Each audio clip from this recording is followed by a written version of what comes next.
Hello everyone, Tina here. I hope you're having a great day.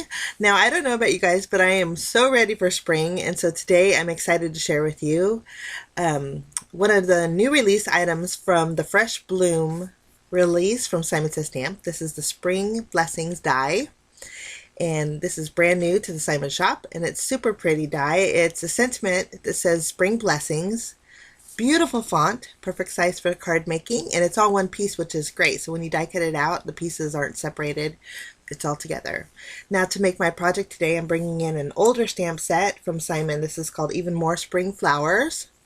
I really love the tulips in this stamp set, so I thought we'd make a real pretty springy tulip card to go with our sentiment. So I am starting off with a piece of distressed watercolor cardstock from Ranger. And I'm going to place my tulip in two of the leaves on the very bottom. I'm going to stamp them 3 times, so I placed them pretty close to the bottom. I'm inking them up with my C&CT Stamp watermark ink, and we're going to do some heat embossing with our tulips. I'm just going to shift my paper down a little bit, and then we're going to stamp one more time, and then we'll ink it up one more time just to make sure it's crisp. With the watermark ink, sometimes it's really hard to see where you're stamping, so double stamping is always great. I'm flipping my panel over, and then we're going to stamp one more time.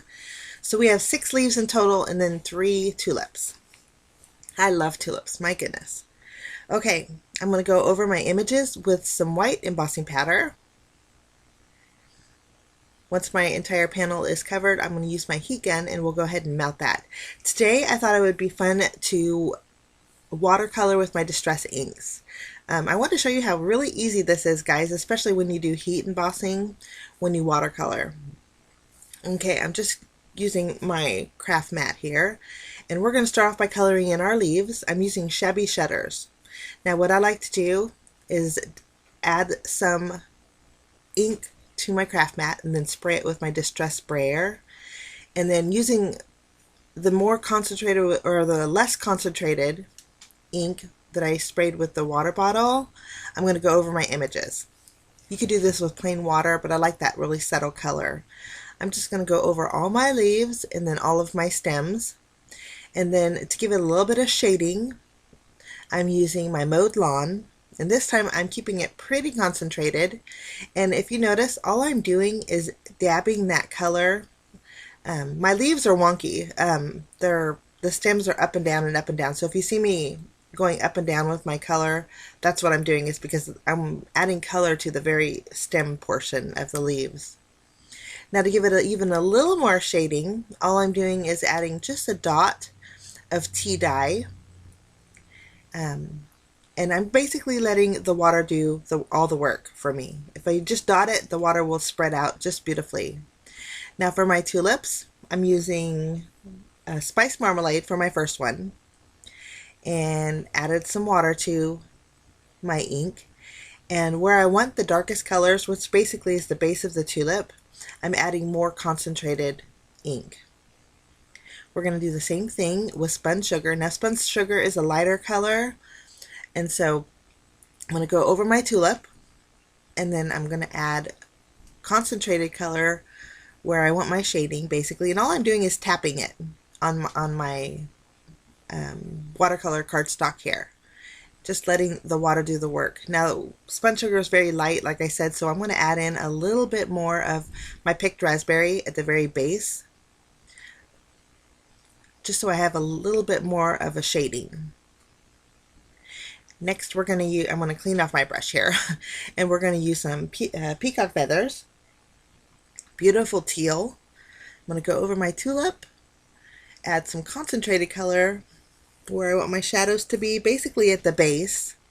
And I'm tilting my paper, 1, so I can see where my embossed lines are, but 2, so my watercolor will spread out upside down, basically.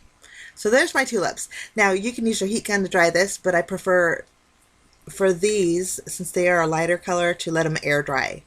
So while they're air drying, we're going to create our background. I'm taking a stitched rectangle die, and I'm going to cut out a window and a 4 1/4 by 5 1/2 inch panel, and then with another piece of cardstock, I'm going to use this embossing folder. I thought it has like a basket weave, and so I thought it would go perfect for a spring type card. I just embossed that and die cut out my window. We're going to flip our window panel over and add some foam tape behind it to give our card a little bit of dimension. Now this is going to go on the full front of our card base, so there's not going to be any border.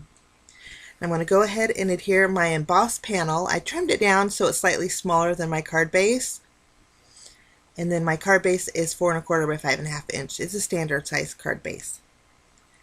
Once I have my embossed panel down, I'll go ahead and add my frame. And then that's going to be our card base.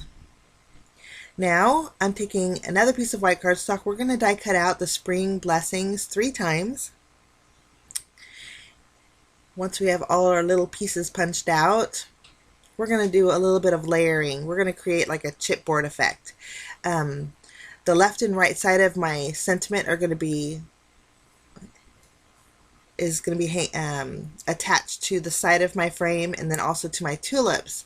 And so I thought if I sturdied up my sentiment, the open area behind it will have a little bit more stability, meaning it won't sag down. Now I want to add a little color to my sentiment, so I'm just using my blending tools that had extra ink on them. I believe this has my peacock feathers, and then this has bundled sage. I'm just creating a little bit of a gradient with these 2 colors, with the green being on the bottom. And then we'll go ahead and adhere our last sentiment together. And then we have a nice sturdy sentiment. It's a pretty intricate sentiment die, and I knew I couldn't get foam tape that thin underneath the middle portion of my sentiment, so I wanted to make sure it was sturdy. My flowers are just about dry, so I went ahead and fussy cut each one of those out, and I do believe this set has a coordinating die set, and if I can find it, I'll link it down below for you. But I'm just arranging my flowers. I am adding dimensional adhesive behind each one of them.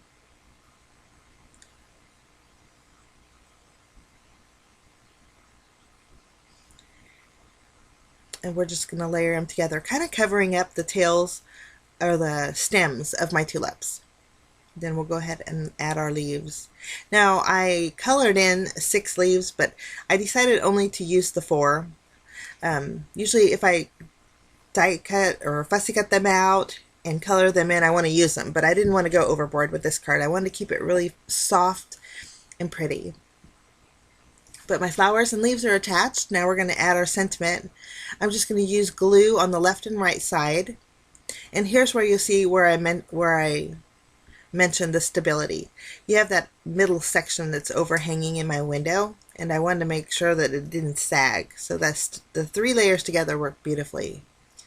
Now I wanted to dot my eye in my spring and my eye in my blessings, and I'm just coloring them in again with my ink dauber there. And there's no way I could pop up these, so I'm just using one of them and just gluing them directly on the inside of my window. And we'll press those, and then I think that just looks gorgeous. For bells and whistles, I have something new that are so pretty. Now if you guys are looking for a pretty embellishment, these are by Katia, and they are iridescent bubbles. And they are so pretty. They're little bubbles that pick up any color that's around it. I'm just adding a few here and there, and I think you'll be able to see them in the close-ups, but they're just stunning. Super pretty. But I'm going to do one more thing. I want a little sparkle over my sentiment, so I'm using my Nuvo Aqua sparkle pen. I believe I'll link it below. I'm not sure exact the name of it, but I'm going to go over my sentiment and add a little bit of sparkle. And that finishes off my card today, guys. I encourage you to check out the brand new Simon release. It's called Fresh Bloom. A lot of beautiful spring elements, and there's fantastic inspiration out there. I encourage you to check it out. Have a fantastic day. Thank you so much for joining me, guys. We will see you again real soon. Bye-bye.